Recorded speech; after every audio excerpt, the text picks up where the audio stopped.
Hello दोस्तों, मेरा नाम आकाश है और आज हम इस वीडियो में बात करेंगे कैसिनी स्पेसक्राफ्ट के बारे में। तो चलिए शुरू करते हैं। दोस्तों, आगे बढ़ने से पहले अगर आपने हमारे चैनल को अभी तक सब्सक्राइब नहीं किया है तो उसे भी सब्सक्राइब ज़रूर कर ले, क्योंकि मैं इस चैनल पे अंतरिक्ष, ब्रह्मांड व एलियन से जुड़ी ऐसी ही वीडियोज़ लाता रहता हूँ। कैसिनी स्पेसक्राफ्ट एक मानव रहित यानी कि एक अनमैन्ड स्पेसक्राफ्ट है जिसे सैटर्न और उसके कई उपग्रहों के बारे में जानकारी इकट्ठा करने के लिए भेजा गया है। असल में यह मिशन एक नहीं बल्कि दो स्पेसक्राफ्ट्स को मिलकर बना है, जिनका नाम कैसिनी और हुएगन्स है। कैसिनी स्पेसक्राफ्ट एक ऑर्बिटर है जो सैटर्न ग्रह की परिक्रमा करता है और उसके कई उपग्रहों के ऊपर से उड़ान भरता है, और वहीं हुएगन्स एक लैंडर है जो सैटर्न के उपग्रह टाइटन पर उतरकर उसके सरफेस और जियोलॉजी के बारे में जानकारी इकट्ठा कर रहा है।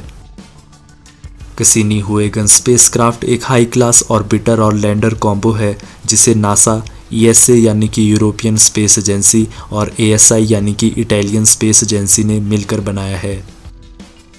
कैसिनी हुएगन्स का विकास 1980 के दशक में ही शुरू हो गया था।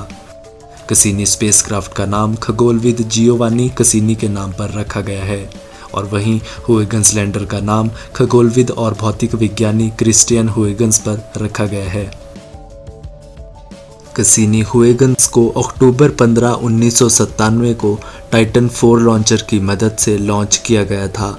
इसके बाद यह अपने लगभग 1.2 बिलियन किलोमीटर दूर सैटर्न ग्रह की यात्रा पर निकल पड़ा। लॉन्च होने के लगभग 7 साल बाद यह जुलाई 1, 2004 को सैटर्न ग्रह पर पहुंचकर उसकी कक्षा में स्थापित हो गया। बाद में दिसंबर 25, 2004 को हुएगन्स लैंडर कैसिनी से अलग होकर जनवरी 14, 2005 को सैटर्न ग्रह के उपग्रह टाइटन पर उतर गया। कैसिनी हुएगन्स को बनाने की पूरी लागत 3.2 बिलियन अमेरिकी डॉलर है, जो अब के समय में लगभग 19,200 करोड़ रुपए होते हैं। तो चलिए दोस्तों, अब बात कर लेते हैं कैसिनी स्पेसक्राफ्ट के मिशंस के बारे में। तो दोस्तों, कैसिनी ऑर्बिटर ने सैटर्न ग्रह पर अपने 13 साल के समय में 3 मिशंस को सफलतापूर्वक खत्म किया है, और वहीं उसका चौथा मिशन अभी भी चल रहा है।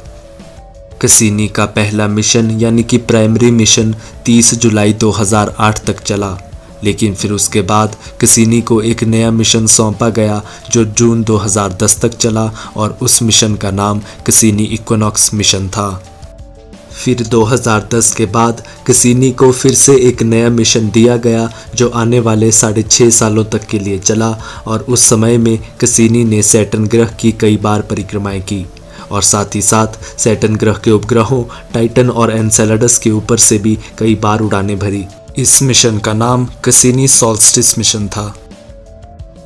कैसिनी ऑर्बिटर सूर्य से इतना ज़्यादा दूर है कि वह सूर्य की किरणों का इस्तेमाल ऊर्जा पैदा करने के लिए नहीं कर सकता है, इसलिए कैसिनी ऑर्बिटर एनर्जी थर्मोइलेक्ट्रिक्स की मदद से पैदा करता है। Cassini orbiter plutonium 238 radio active element का यूज़ करता है जो डिके होने पर एनर्जी को प्रोड्यूस करता है। वहीं हुएगन्स केमिकल बैटरीज का इस्तेमाल करता है। तो चलिए दोस्तों, अब बात कर लेते हैं कैसिनी स्पेसक्राफ्ट के द्वारा की गई इंपॉर्टेंट डिस्कवरीज के बारे में। तो दोस्तों, सबसे पहले कैसिनी स्पेसक्राफ्ट ने सैटर्न के 7 नए प्राकृतिक उपग्रहों यानी कि नेचुरल सैटेलाइट्स का पता लगाया है। इन 7 नए खोजे गए सैटेलाइट्स का नाम मिथोन, पैलिन, पॉलिड्यूसिस, डेफिनिस, एंथे, एगियोन एंड 2009 S1 है। दूसरा, कैसिनी स्पेसक्राफ्ट ने सैटर्न के उपग्रह एनसेलेडस पर गीजर्स का पता लगाया था, जो पानी के ऊंचे उठते हुए फव्वारे होते हैं।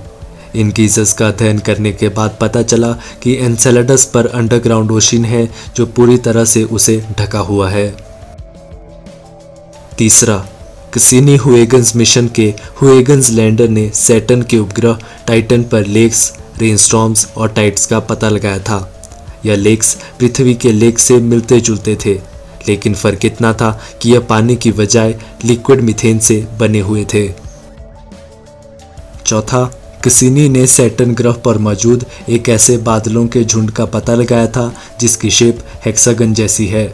इन बादलों के झुंड का नाम सैटर्न्स हेक्सागन रखा गया है। कैसिनी ने अभी तक इन विशालकाय बादलों की मिस्ट्री को सुलझाया नहीं है, पर कैसिनी ने एक ऐसी चौंका देने वाली बात का पता लगाया था कि सैटर्न्स हेक्सागन ने रहस्यमय तरीके से अपने रंग को ब्लू से गोल्ड में चेंज कर लिया है। तो चलिए दोस्तों, अब बात कर लेते हैं कैसिनी के आखिरी मिशन ग्रैंड फिनाले के बारे में। दोस्तों, कैसिनी स्पेसक्राफ्ट के लॉन्च होने के 20 साल बाद और सैटर्न ग्रह पर पहुंचने के लगभग 13 साल बाद अब कैसिनी का ईंधन धीरे धीरे खत्म हो रहा है, जिससे अब यह ज़्यादा महीनों के लिए काम नहीं कर सकता। इस साल कैसिनी पहला ऐसा स्पेसक्राफ्ट बन गया जो सैटर्न और उसके रिंग्स के बीच मौजूद वाली जगह से गुजरा। इससे पहले कोई भी ऑर्बिटर सैटर्न के इतने क्लोज से नहीं गुजरा था। कैसिनी स्पेसक्राफ्ट को 15 सितंबर 2017 को सैटर्न ग्रह में धकेल दिया जाएगा और इसी के साथ ही यह महान अंतरिक्ष यात्री अपने लंबे समय के साथ ही सैटर्न ग्रह में समा जाएगा। तो आइए दोस्तों, हम इस महान अंतरिक्ष यात्री को हमारा धन्यवाद और अलविदा कहते हैं।